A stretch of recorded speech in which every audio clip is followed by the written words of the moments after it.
পরীক্ষায় টপার হতে গেলে তোমাদের তাড়াতাড়ি সিলেবাস শেষ করতে হবে, কারণ সিলেবাস যত আগে শেষ করবে তোমরা পরীক্ষার আগে তত বেশি রিভাইজ করতে পারবে। এবার টপার হতে গেলে কিভাবে পড়াশোনা করতে হয় সেটাই এখন আমরা দেখব। তোমরা সকাল থেকে রাত অবধি যেই পড়াগুলো কমপ্লিট করতে চাইছো সেগুলো আগের দিন রাতে অবশ্যই প্ল্যানিং করে নাও, তাহলে পড়তে বসে সেই সব নিয়ে ভাবতে হবে না, ফলে সম্পূর্ণ মনোযোগ তোমাদের পড়াশোনায় থাকবে।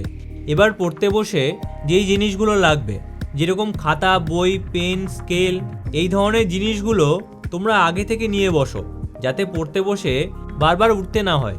তবে সবথেকে ইম্পর্টেন্ট হলো যেই সময়টায় পড়তে বসছো তখন সেই মুহূর্তে মোবাইল ধারে কাছেও রেখো না, কারণ মোবাইল পাশে থাকলে বারবার শুধু মোবাইল ইউজ করতে ইচ্ছা হয়। তাই মোবাইল দূরে সরিয়ে রেখে তারপর তোমরা পড়তে বসো।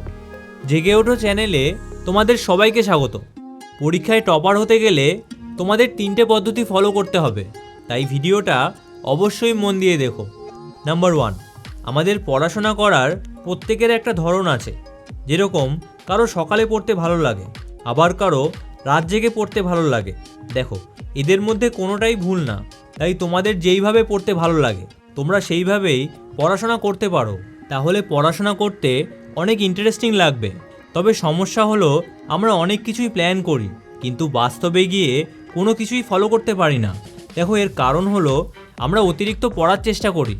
ধরো এতদিন পড়াশোনাই করছিলাম না, সেখানে হঠাৎ করে যদি 8 ঘন্টা পড়ার চেষ্টা করি, তাহলে 1-2 দিন ফলো করে আমরা আবার ফাঁকি দিতে শুরু করি। তাই একসাথে পড়ার চেষ্টা না করে তোমরা এক এক করে পড়াগুলো কমপ্লিট করো। এবার যেই পয়েন্টটা দেখব সেটা খুবই ইম্পর্টেন্ট, তাই অবশ্যই মন দিয়ে দেখো। নাম্বার 2, পরীক্ষায় টপার হতে গেলে সঠিক বন্ধু চুজ করতে হবে।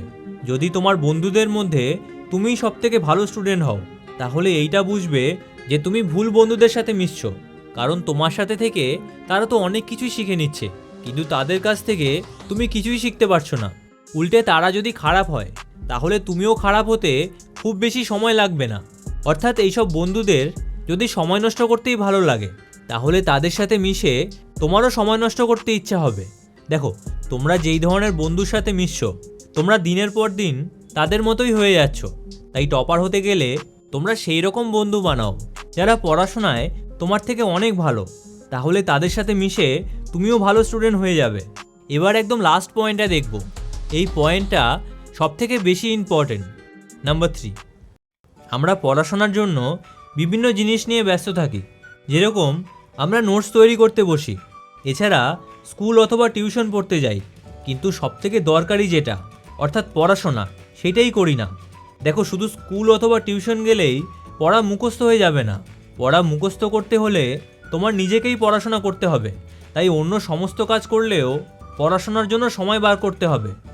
এবার যেই সময়টায় পড়াশোনা করছো তখন সেই মুহূর্তে যেন 1 মিনিটও নষ্ট না হয়, কারণ ওই সময়টাই মেন। তাই ওই সময়টুকু তোমরা মনোযোগ দিয়ে পড়াশোনা করো।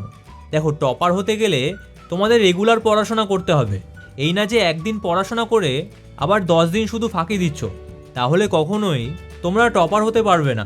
তাই টপার হতে গেলে রোজ নিয়ম করে পড়াশোনা করতে হবে এবং দিনের বেশিরভাগ সময় শুধুমাত্র পড়াশোনা নিয়ে ব্যস্ত থাকতে হবে, তাহলে অবশ্যই তোমরা টপার হতে পারবে।